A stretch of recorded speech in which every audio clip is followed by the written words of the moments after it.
Hello? Hey, Cliff? Man, it's Randy. Hey, what's going on, Randy? Hey, so I came across this barbecue.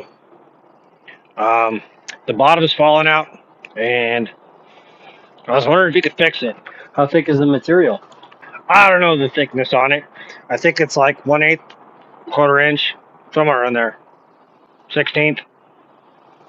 I just want you to fix it so I can barbecue. Oh, where are you at? I'm at the store right now in the barbecue and toilet paper section. Yeah, man, they got a barbecue and toilet paper aisle? Man, it's some people want to barbecue and they know what's going to happen next. It's just that time for some people. Some people just know what's going to happen. Yeah, I'll take a look at it and just bring it on by. See what I can do.